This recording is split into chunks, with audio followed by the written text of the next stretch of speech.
ரொம்ப சிறப்பாகவும் கூடு கட்டும். அப்படிப்பட்ட சிறப்பான பறவை கூடுகளை பத்தி தான் இப்போ பார்க்க போறோம்.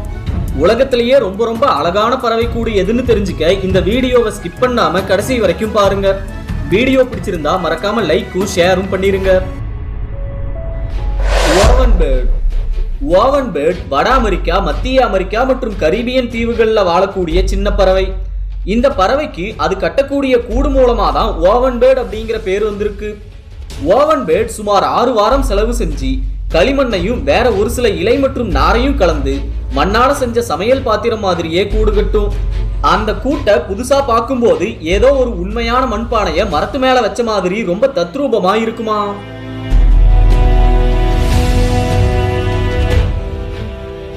அந்த கூட்டை ஆண் பறவையும் பெண் பறவையும் சேர்ந்து தான் கட்டும்.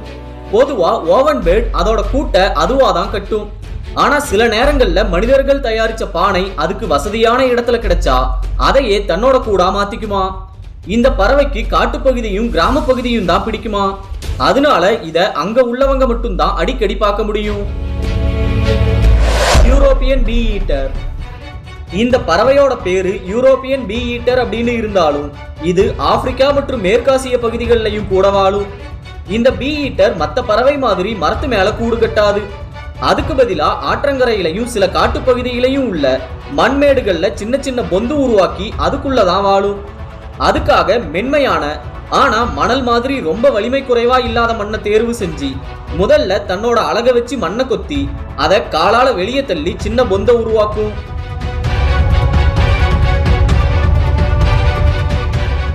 அதுக்குள்ள பெண் பறவை 8 முட்டை வரைக்கும் போடும்.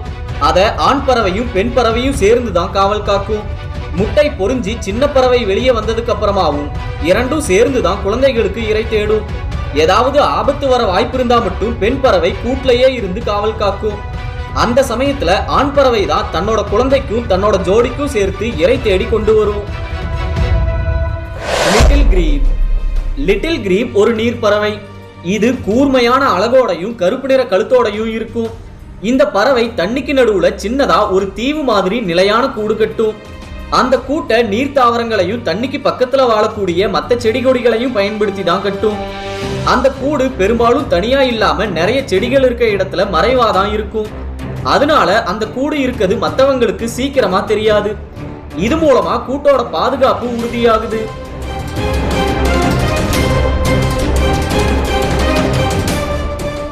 லிட்டில் கிரீப் பறவை இனப்பெருக்க காலத்துல 4 இருந்து 7 முட்டை வரைக்கும் போடும். அந்த முட்டைக்கு மேலையும் இலைகளை போட்டு எதிரிகள் கண்ணில் படாம மறைச்சு வச்சிரும்.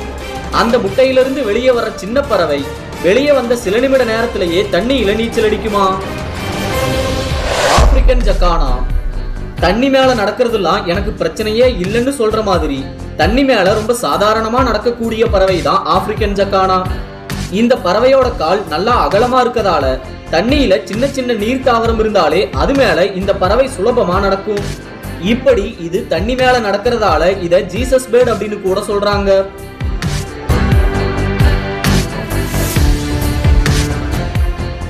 ஆப்பிரிக்கன் ஜக்கானா இனப்பெருக்க காலம் வரும்போது தண்ணி மேலேயே ஒரு பெரிய மேடை மாதிரியான கூட்ட நீர் தாவரங்களை வச்சே கட்டும். அந்த மேடையில தான் ஆண் பறவையும் பெண் பறவையும் ஜோடி சேரும். அதே மேடையில தான் முட்டையும் போடும். அந்த கூடு ஒரே இடத்துல நிலையா இல்லாம தண்ணி மேல மிதந்து நகர்ந்துகிட்டே தான் இருக்குமா. இது மூலமா தான் அந்த முட்டைக்கு ஒரு சின்ன பாதுகாப்பு கிடைக்குது. ஆனா சில நேரங்கள்ல முட்டை தண்ணிக்குள்ள கூட மூழ்கிடுமா. மாலி ஃபவுல். மாலி ஃபவுல் கோழி மாதிரியான பெரிய பறவை. ஆஸ்திரேலியாவை சேர்ந்த இந்த பறவை மரத்து மேல கூடு கட்டாம மண்ல குழி தோண்டி அந்த குழியை தான் கூடா பயன்படுத்தும். அந்த குழி சாதாரணமா 2 அடி ஆழம் உள்ளதா இருக்குமா. அதோட சுற்றளவு அதிகபட்சமா 150 அடி அளவுக்கு கூட இருக்குமா. அந்த பள்ளத்தை ஆண் மாலி ஃபவுல் தான் உருவாக்கும்.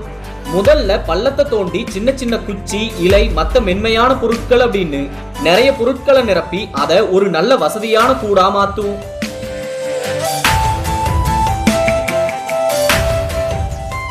இதுக்கப்புறமா பெண் பறவை அந்த கூட்டுல முட்டையிடும். அந்த முட்டைய வெதுவெதுப்பா வைக்கவும் பாதுகாக்கவும் ஆண் பறவையும் பெண் பறவையும் சேர்ந்து அது மேல மணலை தள்ளி விட்டு மூடி வச்சுட்டு போயிடுங்க. அதுக்கப்புறமா அந்த முட்டைகள் மணல் மற்றும் அதுக்கு கீழே உள்ள இலைத்தலை மக்கும் போது உருவாகிற வெப்பத்தால அதுவாவே பொறிஞ்சி சின்ன பறவைகள் அதுங்களாவே மணலை விட்டு வெளியே வந்து அதுங்களாவே இரை தேடி வளருங்க. இந்த வகையில பார்க்கும்போது மாலி ஃபவுல் ஒரு மோசமான பெற்றோர். கேட்பரி டெய்ரி மில்க் நல்லதை பாராட்டு, ஸ்வீட் எடு, கொண்டாடு. விவோ. பெருஜினஸ் பிக்மி அவுல். சாதாரண கள்ளிச்செடியும் கத்தாழை செடியும் ஒரு வீடா மாறும் அப்படின்னு யாருமே நினைக்க மாட்டாங்க. ஆனா பெருஜினஸ் பிக்மி அவுல் அப்படிங்கிற ஆந்தைக்கு அதுதான் வீடு. இந்த ஆந்தை சகுவாரோ கேக்டஸ் அப்படிங்கிற கள்ளிச்செடிக்குள்ளதான் அதோட கூட்டை உருவாக்கும்.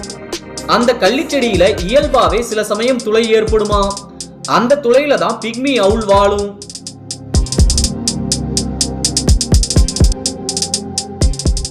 சாதாரணமா எல்லா கள்ளிச்செடி மாதிரியே அந்த கள்ளிச்செடியிலையும் நிறைய முள் இருக்கும். அந்த முள் தான் பிக்மி அவுலோட முக்கியமான பாதுகாப்பு அம்சம். இந்த ஆந்தையோட இறகுகள் அந்த கள்ளிச்செடியோட முள் மேல பட்டாலும் அதுக்கு எந்த காயமும் ஏற்படாதான். ஆனா அந்த ஆந்தையோட எதிரிகள் அந்த கள்ளிச்செடியை நெருங்கினா முள்ளால காயப்படும். பால்டீகிள். அமெரிக்க நாட்டோட தேசிய பறவை தான் இந்த பால்டீகிள் அல்லது வெண்தலை கழுகு. இந்த கழுகு சாதாரணமாவே ஒரு பெரிய பறவை. அதனால இது கட்டக்கூடிய கூடு ரொம்ப பெருசாதான் இருக்கும். இதுவரைக்கும் பதிவு செஞ்சதுல ஒரே ஒரு வெண்தலை கழுகு கூடு 4 மீட்டர் உயரம், 2.5 மீட்டர் அகலம், கிட்டத்தட்ட 1 டன் எடை அப்படின்னு ரொம்ப ரொம்ப பெருசா இருந்திருக்கு.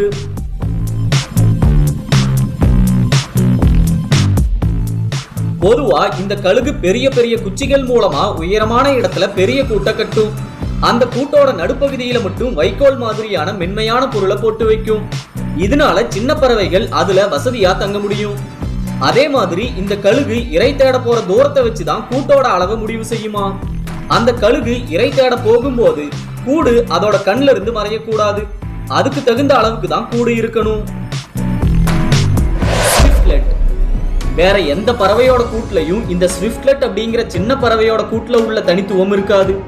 அது என்னன்னா, அந்த பறவை சாப்பாடு கிடைக்காத நேரத்துல அந்த கூட்டையே சாப்பிடும். அதுக்கு தகுந்த மாதிரி அந்த பறவை அதோட எச்சில பயன்படுத்தி தான் அந்த கூட்டை கட்டும். ஸ்விஃப்ட்லெட் பறவை இந்தியா உட்பட தெற்காசிய நாடுகள்ல வாழுது. இது பொதுவா ஆள் நடமாட்டம் இல்லாத பாறை பகுதிகள்ல மறைஞ்சுதான் வாழும். சீனா, கொரியா மாதிரியான சில நாடுகளை பொறுத்த வரைக்கும் ஸ்விஃப்ட்லெட் கூடு பறவைக்கு மட்டும் இல்லாம மனிதர்களுக்கும் உணவு.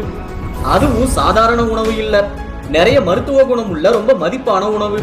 இதனாலையும் அந்த கூடு அதிகமா கிடைக்காததாலையும் அந்த பறவை கூட்ட 1 கிலோ சில ஆயிரம் ரூபாயில தொடங்கி சில லட்சம் ரூபாய் வரைக்கும் விற்பனை செய்யறாங்க. இந்தியாவில இருந்தும் இந்த பறவை கூட்டை ஏற்றுமதி செய்யறாங்க. சோசியபிள் வீவர். சோசியபிள் வீவர் தூக்கணாங்குருவி குடும்பத்தை சேர்ந்த ரொம்ப தனித்துவமான பறவை. இந்த பறவை அதோட பேருக்கு தகுந்த மாதிரி ரொம்ப சமூக குணம் உள்ள பறவை. இந்த பறவைகள் கூடு கட்டும் போது சின்ன கூடா இல்லாம நிறைய பறவைகள் ஒன்னா சேர்ந்து ரொம்ப ரொம்ப பெரிய கூடாதான் கட்டுங்க. அதுல நூற்றுக்கணக்கான பறவைகள் ஒன்னா ஒரே குடும்பமா வாழுங்க. அந்த பெரிய கூட்டுல நம்ம வீடுகள்ல உள்ள மாதிரியே நிறைய தனித்தனி அறைகள் இருக்குமா.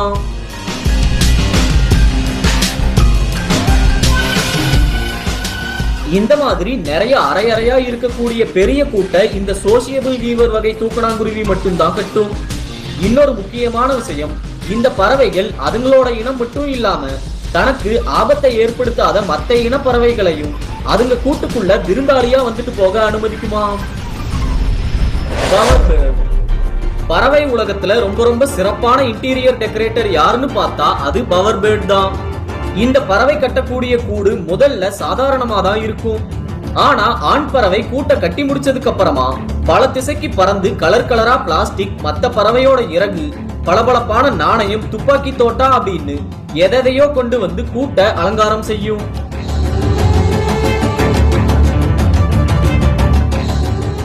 இதுல உள்ள ஒரே ஒரு விதி, அப்படி கொண்டு வர்ற பொருள் பளபளப்பா இருக்கணும், இல்லனா வண்ணமயமா இருக்கணும். அந்த அலங்காரத்தை பார்த்துதான் ஆண் பறவையோட பெண் பறவை ஜோடி சேரும். ஒருவேளை அந்த அலங்காரம் பெண் பறவைக்கு பிடிக்கலனா ஜோடி சேராது. அதனாலேயே ஆண் பறவை கூட்ட அலங்காரம் செய்ய ரொம்ப அதிகமா மெனக்கெடும். இந்த வீடியோல சொன்னதுல எந்த பறவை ரொம்ப சிறப்பான கூட்ட கட்டக்கூடிய திறமைசாலியான பறவை அப்படின்னு உங்க கருத்தை கமெண்ட் பண்ணுங்க. இந்த வீடியோ உங்களுக்கு பிடிச்சிருந்தா லைக் பண்ணுங்க, ஷேர் பண்ணுங்க, உங்க கருத்துக்களை கமெண்ட் பண்ணுங்க. மறக்காம சப்ஸ்கிரைப் பண்ணாதவங்க சப்ஸ்கிரைப்